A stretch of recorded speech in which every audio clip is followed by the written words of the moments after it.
He walked up to the gates in an old, faded uniform, creased, worn, and decades out of regulation. The guards didn't salute. The concierge didn't even look up. And when the hostess said the words, "This is a closed event, sir," no one knew the man she just turned away had once trained the very guards lining the entrance, not until it was too late, and not until something truly unforgettable happened inside.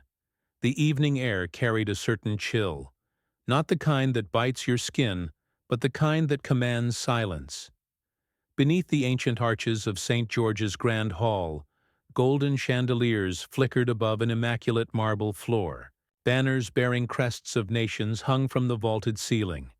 Every corner of the venue screamed history, legacy, and unspoken rules. This wasn't just a gala. It was the military gala, where medals clinked louder than voices, where decorum held more weight than rank, where royal guards from across Europe stood like statues, silent, still, and impossibly sharp in their dress uniforms.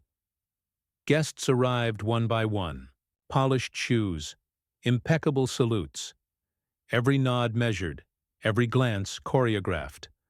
At the main entrance, 2 Swiss guards stood motionless. Their halberds gleamed under soft lights, boots rooted to the stone like living statues. Behind them, a line of elite officers slowly trickled in, admirals, generals, princes in ceremonial dress.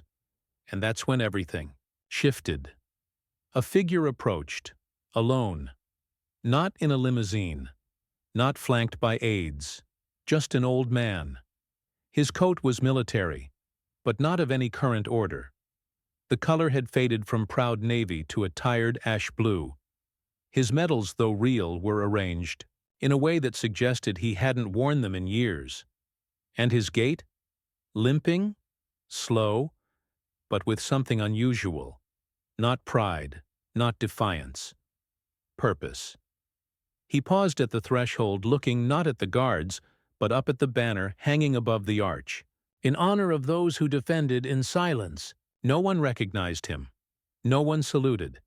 He stepped forward. But before he could enter, a young woman in a sleek black dress stepped in front of him, holding a guest list. "Excuse me, sir. May I see your invitation?" There was a silence. Not awkward. Not confrontational. Just quiet. The kind of quiet right before a storm that no one sees coming. He reached into his pocket, pulled out a folded piece of parchment.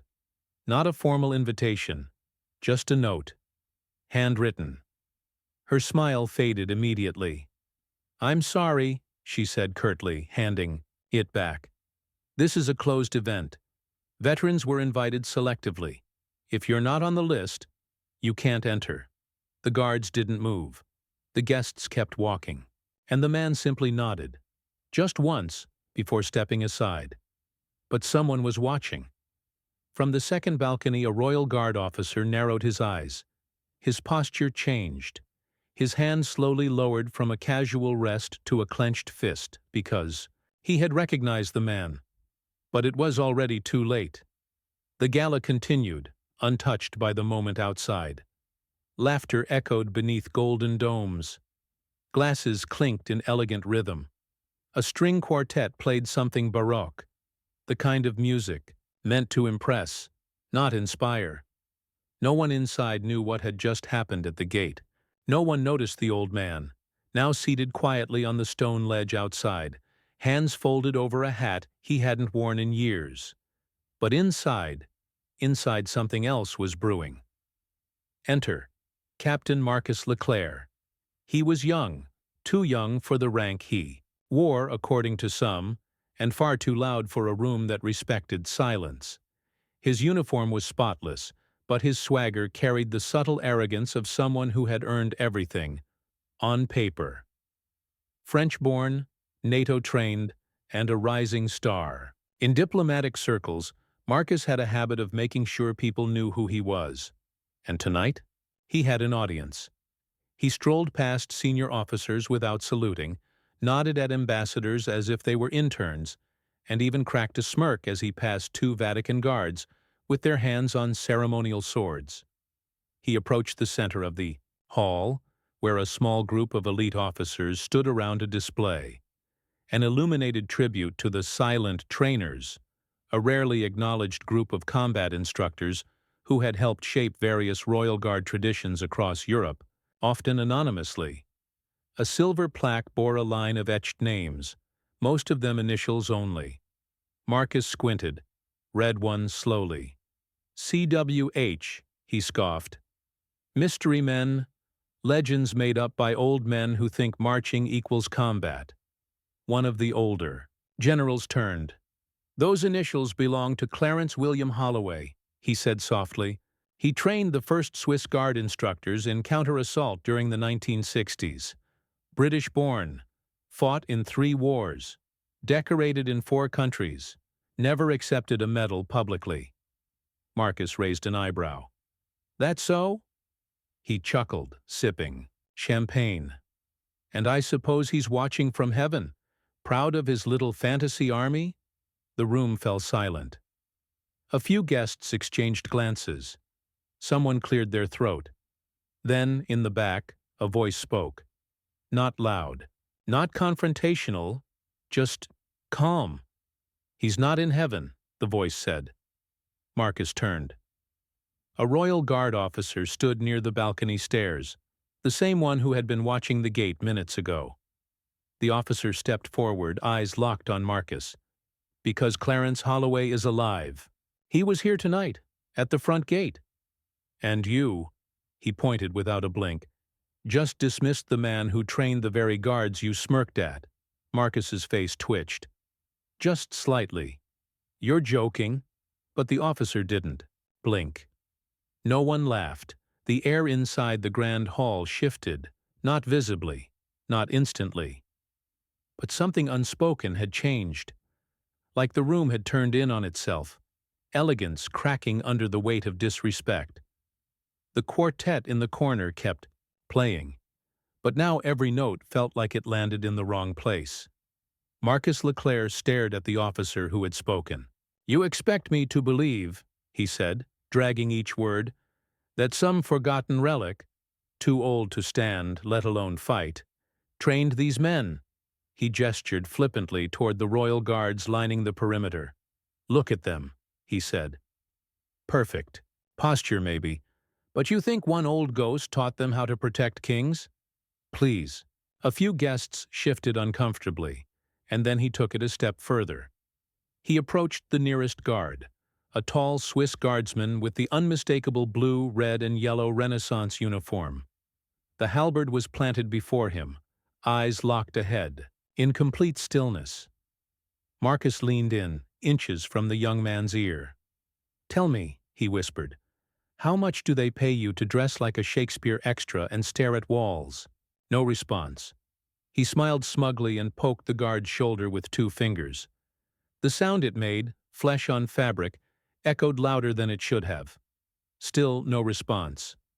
So Marcus did it again, harder. A quiet gasp emerged from someone across the room. A military attaché instinctively reached for his collar in discomfort. Even the string quartet faltered, just briefly. You can't even flinch? Marcus laughed. What if I did this? And before anyone could stop him, he reached toward the halberd. That was the line. The guard's hand moved. Not fast, not dramatic, but with terrifying precision. In one motion, he rotated the halberd vertically and stepped half a pace forward, slicing the air between them. The blade halted just below Marcus's chin, not enough to touch, just enough to silence. Dead silence. The guard's face remained unchanged, but the message was clear. You do not cross that line. Marcus froze, mouth half open. Not because he was afraid, but because he didn't expect to be. Stopped. The Royal Guard officer from before stepped in now, his voice firm but calm. You touched him once. That was tolerated. You reached for his weapon. That won't be again. Marcus slowly lowered his hand. His voice, when it returned, lacked its earlier flair. Are you seriously protecting this act? He's a guard, not a god. No, the officer said. But the man who trained him taught us something far beyond protocol. He taught us restraint, and how to end something without ever firing a shot. Marcus stepped back. This is absurd. The officer didn't reply. He simply looked toward the gate, and slowly. So did half the room, because outside, through the arched window, the old man was still sitting, hat in hand, not watching, not waiting, just there. A single voice shattered the heavy silence. Not from Marcus, not from the officer, from the guard. He hadn't moved since lowering his halberd, but now, still in full posture, still in perfect form, he spoke. Only 5 words. Low, clear, almost. Too soft for the size of the hall. You're not worth the salute. The words didn't echo. They didn't need to. They landed like a gavel. A final verdict. And for the first time all evening, Marcus Leclerc had nothing to say. His smirk vanished. The arrogance drained from his face. Not all at once, but in pieces, like a mask peeling off. He looked around hoping someone would laugh, someone would roll their eyes, but no one did. Instead, people stared at him the way soldiers stare at a crumbling wall, something that used to be strong, now clearly hollow inside. The Royal Guard officer stepped beside the young guardsman, not to reprimand him, but to stand with him. And then from the side of the room, a man in clerical robes stepped forward, a Vatican official, high-ranking by the weight of his chain. He nodded to the guard with reverence, then turned to the officer. "Is it true?" he asked quietly. "Was that Clarence Holloway?" The officer nodded. The clergyman exhaled, like a man who had just heard a ghost's name spoken out loud. "Then this night is already in history's shadow," he said. Marcus scoffed, still clinging to the last threads of control. "So what if he trained some of you 50 years ago? He's just an old man now, sitting outside because he doesn't belong here." But then a second voice cut through the crowd. This time, it came from a general, a decorated British officer, with snow-white hair and a stare that had likely ended careers. He stepped forward. "Son," he said to Marcus, "when that man trained us, we weren't some of you. We were all of you." He turned to the crowd now, his voice louder.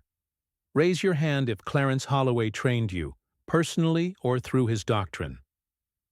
At first, silence, then one hand rose, then another.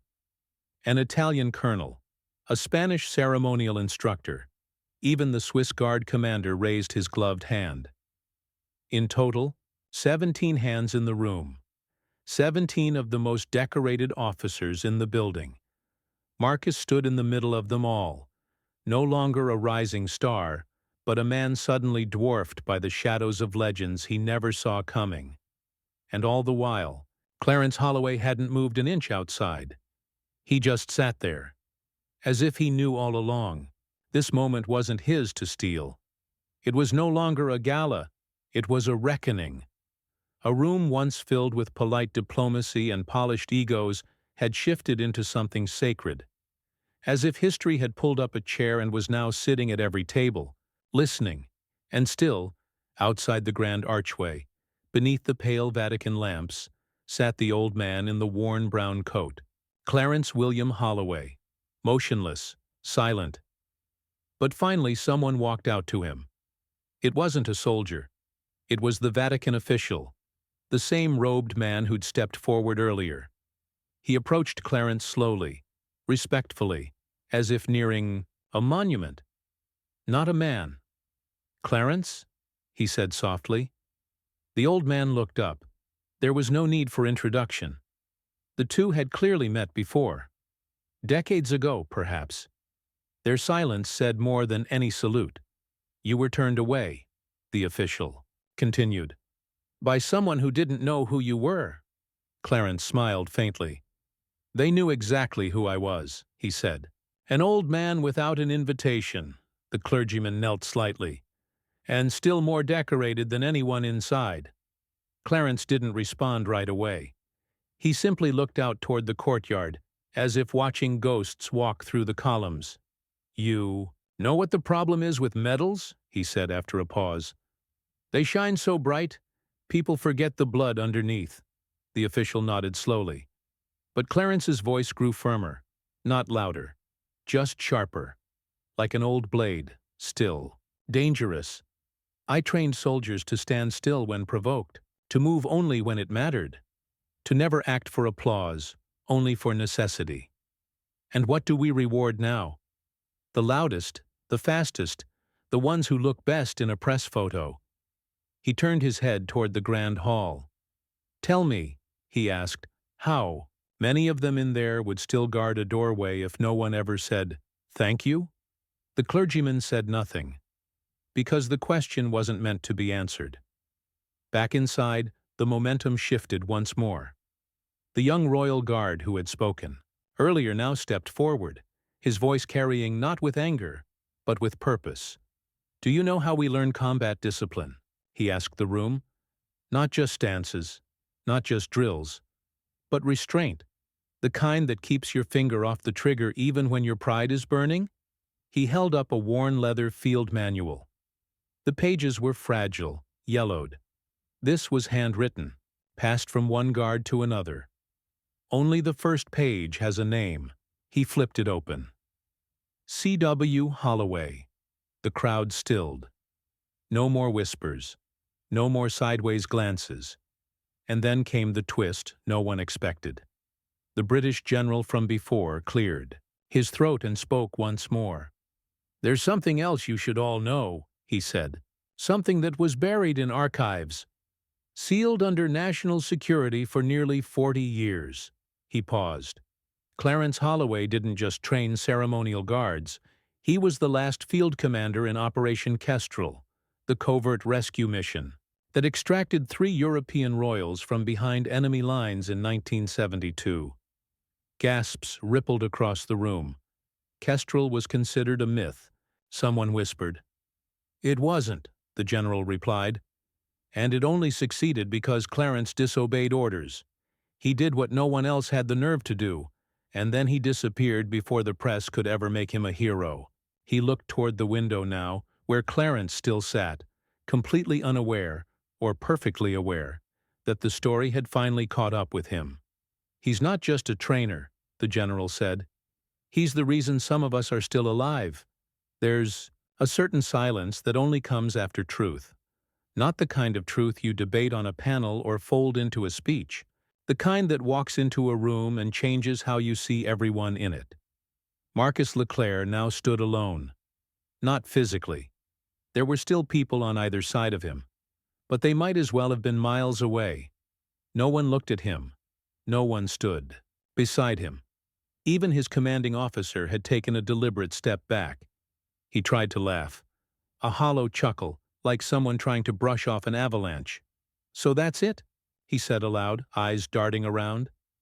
"You're all just going to canonize a man in a coat because of one story?" No answer. "I mean, come on," he barked. "We live in an age of verified credentials, documentation, evidence. You're all treating a footnote like a war hero." But the crowd didn't respond with words. They responded with absence. Conversations resumed, softly, politely, but without him. Like Marcus no longer existed within their shared space. One by one, backs turned. Eyes avoided him. Shoulders faced. Away. Social exile. Swift and silent. And then the most cutting blow came. Not from a general, not from the Vatican, but from someone he outranked. A junior officer. A young woman with crisp medals and years ahead of her. She approached Marcus quietly and looked him straight in the eye. "Every time we salute," she said, "we honor people we've never met. But today, we met one. And you mocked him." Her voice didn't waver. "You're not fit to wear your own uniform." Marcus opened his mouth, but she didn't wait for a response. She simply turned and walked away. Behind her, others followed. Even the string quartet, sensing the shift, resumed playing, but not the grand marches from before. Now it was something softer, humble, almost sacred. Inside, the royal guards repositioned, quietly, like the room was being reset, not for celebration but for reflection. And still, Clarence Holloway had not moved, still seated, still outside. But now the door opened. A Vatican aide stepped out, nervously at first, and approached the old man. In his gloved hands, he held something small, wrapped in ceremonial cloth. He knelt and presented it to Clarence with reverence. Inside the cloth, a medallion, gilded in crimson and silver. The Ordo Fidelis Custodum, a decoration reserved for only the most honorable defenders of state and tradition. Clarence looked at it for a long moment. Then he smiled and gently pushed it back toward the aide. "No need," he said. "I've already been honored, more than I deserve." And with that, he stood up. Slowly, deliberately, not frail, not feeble, but steady, dignified. The kind of rise that silences even time. Clarence Holloway took one step forward, then another.